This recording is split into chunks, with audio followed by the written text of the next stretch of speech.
ये घड़ी नहीं, एक चेतावनी है, एक संकेत है। मानवता अपने विनाश के कितने करीब पहुंच चुकी है। क्या आपको पता है, इस धरती पर कयामत आने का समय एक घड़ी में कैद है। एक ऐसी घड़ी जो ये बताती है कि इंसानियत प्रलय के कितने करीब है। परमाणु विस्फोट, एक खतरनाक वायरस, या फिर वो घड़ी जो कयामत तय करने वाली है। इस घड़ी की सुइयां इंसानों के भाग्य का फैसला कर रही है। और आपको जानकर हैरानी होगी कि ये घड़ी कयामत के ऐसे खतरनाक मोड़ पर आ चुकी है कि अब प्रलय में सिर्फ 89 सेकंड बचे हैं, जो अब तक का प्रलय के सबसे नजदीकी समय है। तो आज हम बात करने वाले हैं डूम्सडे क्लॉक के बारे में। अगर इस घड़ी में 12 बज गए तो समझो सब खत्म। क्या इस घड़ी को रोका जा सकता है, या जब तक इस घड़ी का समय बदलेगा तब तक बहुत देर हो चुकी होगी? क्या दुनिया का अंत करीब है?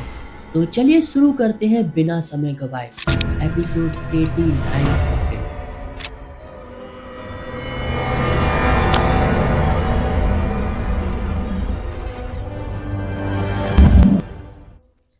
इस धरती पर जीवन की उत्पत्ति एक संयोग से हुई है। पृथ्वी की उत्पत्ति से लेकर जीवन तक अरबों सालों का समय लगा है। 4.5 अरब सालों में धरती पर जीवन इस मुकाम तक पहुंचा है। जीवन की उत्पत्ति के बाद सर्वनाश भी होना तय है, और ये तय करेगी डूम्सडे क्लॉक। इस घड़ी के हिसाब से कयामत आने में केवल 89 सेकंड शेष बचे हैं। लेकिन रुको, कयामत आने से पहले हम ये जानेंगे कि आखिर डूम्सडे क्लॉक है क्या, ये कैसे काम करती है। बात है साल 1947 की। शिकागो यूनिवर्सिटी के बुलेटिन ऑफ द एटॉमिक साइंटिस्टों ने मिलकर एक घड़ी बनाई। इस घड़ी को डिजाइन करने वाले वैज्ञानिक थे मार्टिन लेक्सडॉर्फ। और डूम्सडे क्लॉक के इस प्रोजेक्ट में महान वैज्ञानिक अल्बर्ट आइंस्टाइन, ओपनहाइमर और यूजिन रबिनोविच भी शामिल थे। ये घड़ी एक सिंबॉलिक टाइमर है, यानी घड़ी का टाइम एग्जैक्ट नहीं है, बल्कि ये एक ऐसी स्थिति को दिखाती है कि दुनिया प्रलय के कितने करीब है। और ये तय करता है इस ऑर्गेनाइजेशन का साइंस एंड सिक्योरिटी बोर्ड, जिसमें कई नोबलिस्ट वैज्ञानिक भी शामिल हैं।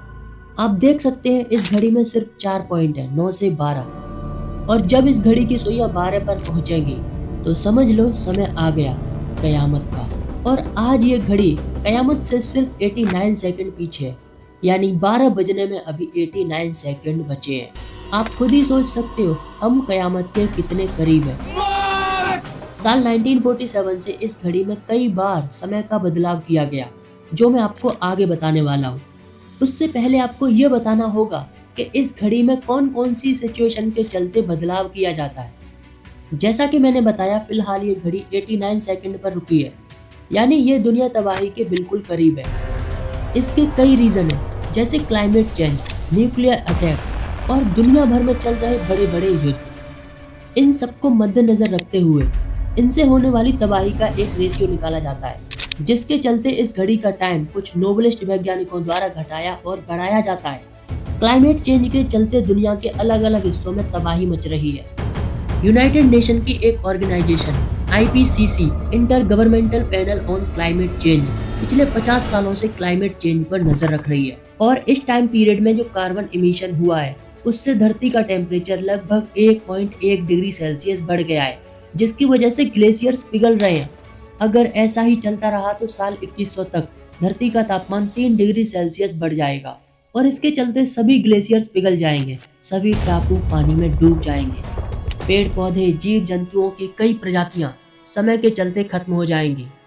इसके अलावा अमेरिका, चाइना, रूस जैसे देश न्यूक्लियर वेपन बनाने में लगे हैं, उनका आधुनिकीकरण करने में लगे हैं। इन सभी कारणों को ध्यान में रखकर डूम्सडे क्लॉक का टाइम सेट किया जाता है, और कयामत की आधी रात यानी 12 बजने में कितना समय बाकी है ये तय किया जाता है। और ऐसा नहीं है कि कयामत आने पर ही समय में बदलाव किया जाता है, हालात सुधरने पर भी टाइमर को पीछे किया जा सकता है। और ऐसा कई बार हुआ भी है, घड़ी का टाइम बदला गया है। तो चलिए अब आपको बताते हैं 1947 में जब ये घड़ी बनी थी तब से अब तक कितनी बार इस घड़ी का टाइम बदला गया है, और आज हम 89 सेकंड पर कैसे पहुंच गए।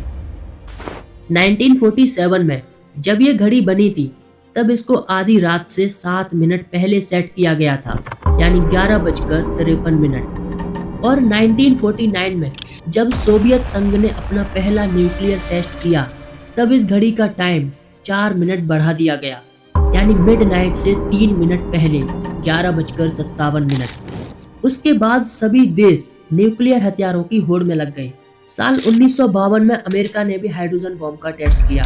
इसके अगले ही साल 1953 में सोवियत संघ ने भी अपना हाइड्रोजन बॉम्ब टेस्ट किया। अब ऐसा लगने लगा कि ये दुनिया न्यूक्लियर वेपन्स की ओर बढ़ रही है। न्यूक्लियर वेपन्स के बढ़ने से दुनिया कयामत के करीब जाने लगी और अब तक इस घड़ी का टाइम 11:58 हो चुका था, यानी कयामत की रात से 2 मिनट पहले।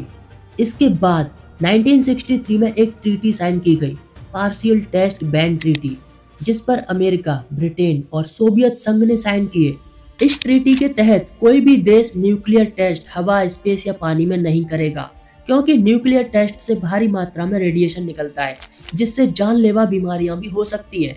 इस ट्रीटी के साइन होते ही लोग आश्वस्त हुए, हालात सुधरने लगे और कुछ हद तक खतरा टल गया।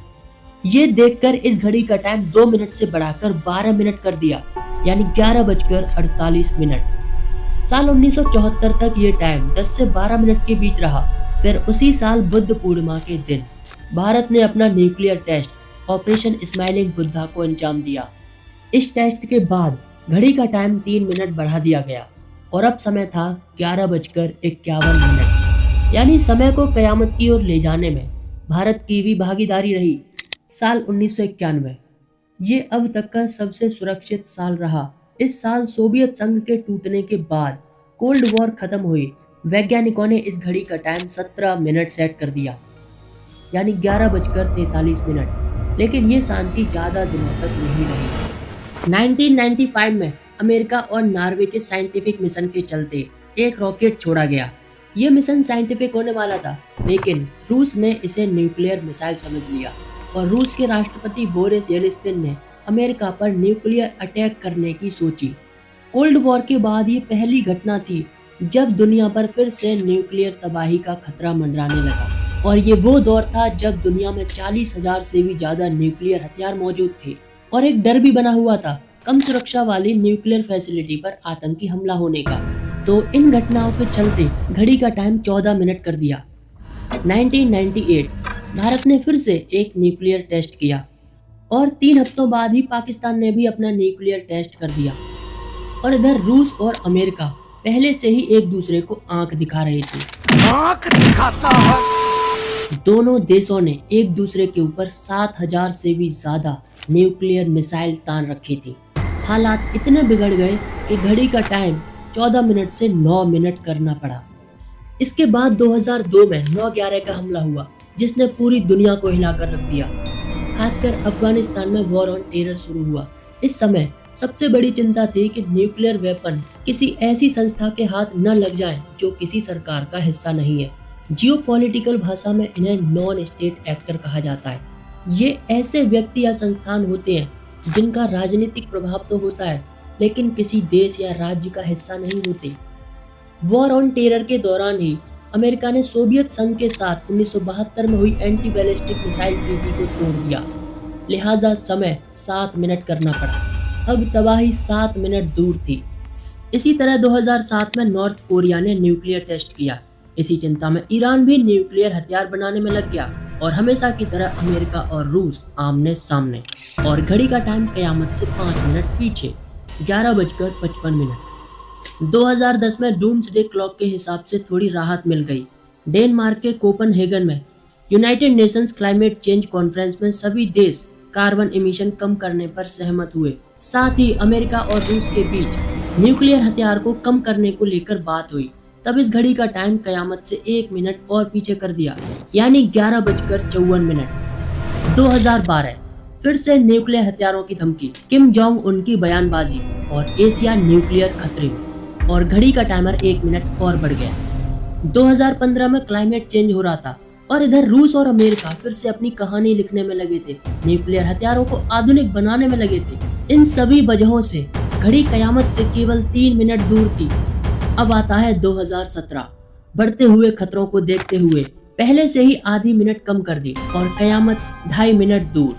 2018 में फिर से आधी मिनट कम हुई और टाइम था 11:58। 2020 के आते आते कोविड जैसी महामारी फैल गई, क्लाइमेट चेंज इनसे बात नहीं बनी तो साइबर अटैक शुरू हो गए। साइबर अटैक हमले इतने घातक होने लगे कि न्यूक्लियर अटैक तक छोटे लगने लगे। बुलेटिन ने इस घड़ी के टाइमर को और करीब ला के रख दिया कयामत के। अब कयामत सिर्फ 100 सेकंड दूर थी। 2023 में वैश्विक तबाही के आसार बने और टाइमर में 10 सेकंड और कम। मिनट से शुरू हुई कयामत की कहानी इंसानों की करतूतों के चलते सेकंड पर आकर अटकी है। दुनिया कयामत के ऐसे मोड़ पर खड़ी है कि एक एक सेकंड बहुत मायने रखता है। 2025 में 1 सेकंड और कम कर दिया गया। आज दुनिया 89 सेकंड दूर है कयामत से। ये 89 सेकंड हमें बताते हैं कि आज दुनिया में चल रहे युद्ध, क्लाइमेट चेंज और हथियारों की बढ़ती होड़ विनाश के करीब ले जा रही है। और इसका जिम्मेदार कौन है? खुद इंसान। ये घड़ी सिर्फ एक चेतावनी नहीं है, बल्कि हमें सचेत कर रही है कि हम अभी भी कुछ कर सकते हैं। डूम्सडे क्लॉक को वापस ले जा सकते हैं। हर छोटा कदम मायने रखता है। ये धरती हमारा घर है, इसे बचाना ही हमारी जिम्मेदारी है। डूम्सडे क्लॉक हमें याद दिलाती है अभी भी समय है बदलने का, सुधरने का, मानवता को बचाने का। ये सिर्फ खतरे की ही नहीं, बल्कि एक नई उम्मीद की घड़ी है। अब ज़्यादा कुछ नहीं कहूँगा, एक उम्मीद मैं भी करूँगा आपके सपोर्ट की, एक लाइक की। जय हिंद।